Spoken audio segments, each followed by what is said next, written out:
This is Keyless Technologies, and they will present some interesting new solutions in authentication. And hi, Zach. Hey everyone, it's Fabian. Oh, it's Fabian, okay. So we hear you. Let me check if we see you. We see the print screen. Yeah, you should also be able to see me. Yes, we see you. Fine, great. So we can start. Yeah, thank you very much. We're excited to introduce you to Keyless. We are a deep tech B2B cybersecurity company building privacy-preserving biometric authentication and personal identity management solutions that are based on more than 10 years of research at the intersection of biometrics and cryptography in the form of frictionless login or passwordless single sign-on or universal biometric multi-factor authentication solution for the workforce, or a technical capability for businesses to strongly authenticate their users in a PSD2 and GDPR compliant way with a simple look in any front-facing camera without the dependency on a particular hardware vendor or software platform. We started in 2019, raised $5 million in seed funding to date, went through several accelerator programs in the past, and are live on the market with our products, where as a team, we built and shipped products in the past, and our co-founders are among the most influential scholars in the privacy and security space, with Giuseppe Ateniese and Paolo Gasti, who've been working at the intersection of privacy-preserving security protocols and biometric authentication with the US Department of Defense and the National Science Foundation, and our team of 20 engineers and machine learning experts co-located between London, Rome, and Brno in the Czech Republic, where as a company, we set out on the mission to enable anyone to seamlessly access any digital service from any device while keeping your personal data safe, private, and under your control, where we saw that authentication and identity management are fundamentally broken, whereas users, we're all used to using passwords and PINs to access our online services, which isn't only cumbersome for us, but also for the business who has to securely store and manage our personal data, which is typically done in a central database that in turn attracts hackers to execute data breaches that result in compromised privacy and ultimately a significant financial burden. And when we look at the evolution of authentication, we've come from passwords over hard tokens,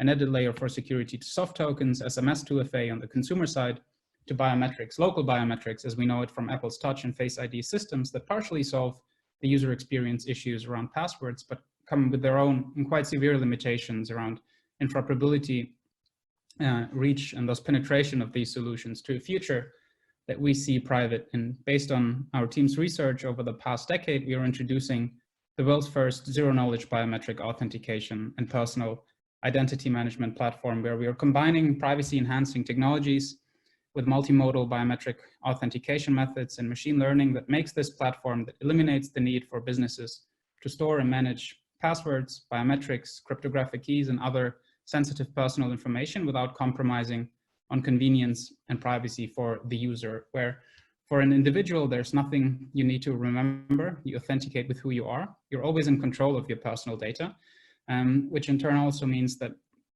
it is compliant to privacy regulations by design, as the keyless biometrics are not classified as personal identifiable information.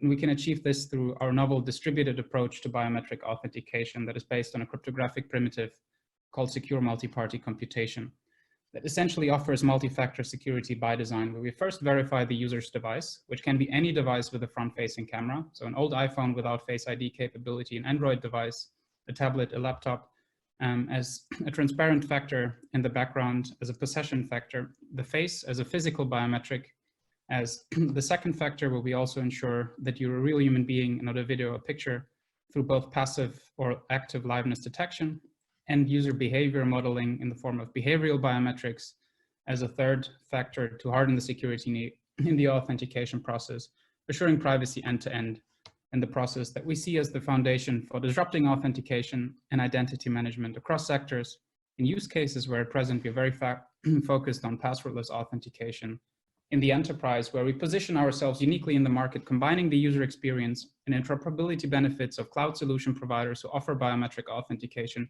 through the cloud that's accessible from any device, independent of the particular hardware vendor or operating system, But we do not store the data in a central database, which is a huge liability from a compliance and security perspective, and the privacy and security benefits of companies who leverage the local authentication technologies such as Apple's Touch and Face ID systems that may reuse the user to a particular device, your iPhone, where your biometric template is stored on the secure enclave. And from a company's perspective, it basically you give away control over the authentication experience and become dependent on the particular end user device that you're using. Important to note is that we're not only doing biometric authentication, but essentially biometrically enabled key management that will allow for many more use cases than just authentication, which is the use case that we're starting with and now working with providers in the education space, universities, banks and fintechs across our products for workforce authentication, strong customer authentication on the consumer side, and looking forward into personal identity management capabilities that would allow for selective disclosure of personal data in a more private and secure way, and basically giving ownership of personal data back to you as the individual users and your biometrics as the universal root of trust. Thank you very much. Yes, do you mind if I go first? Thank you so much for this. I was just wondering if you've tested this against deep fakes and if the behavioral biometrics are enough to guarantee that added layer of security. Yeah, no, it's a great question. In fact, yes, deepfakes is a good point. So one line of defense is that it is multi-factor by design, as you first have to have a trusted device as the first factor, which can be any device, and we generate a secret during enrollment that never leaves the device and perform a cryptographic proof, which makes the device the first factor in every authentication process.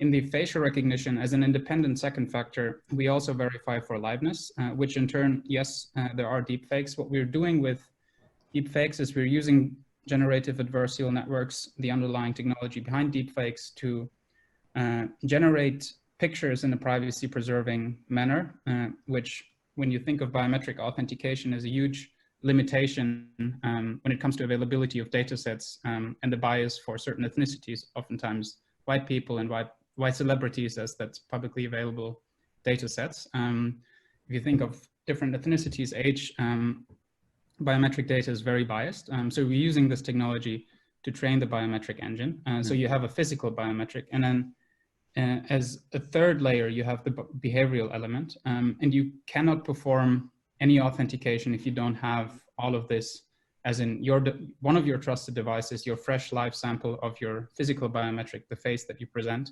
hardened with your very individual behavior, which is interoperable across any device, and you need to communicate. So the authentication doesn't happen on the device, neither happens on the server side in a central database, but in a distributed cloud network where encrypted shares of your face are matched against encrypted shares of your face, which do not resemble personal identifiable information.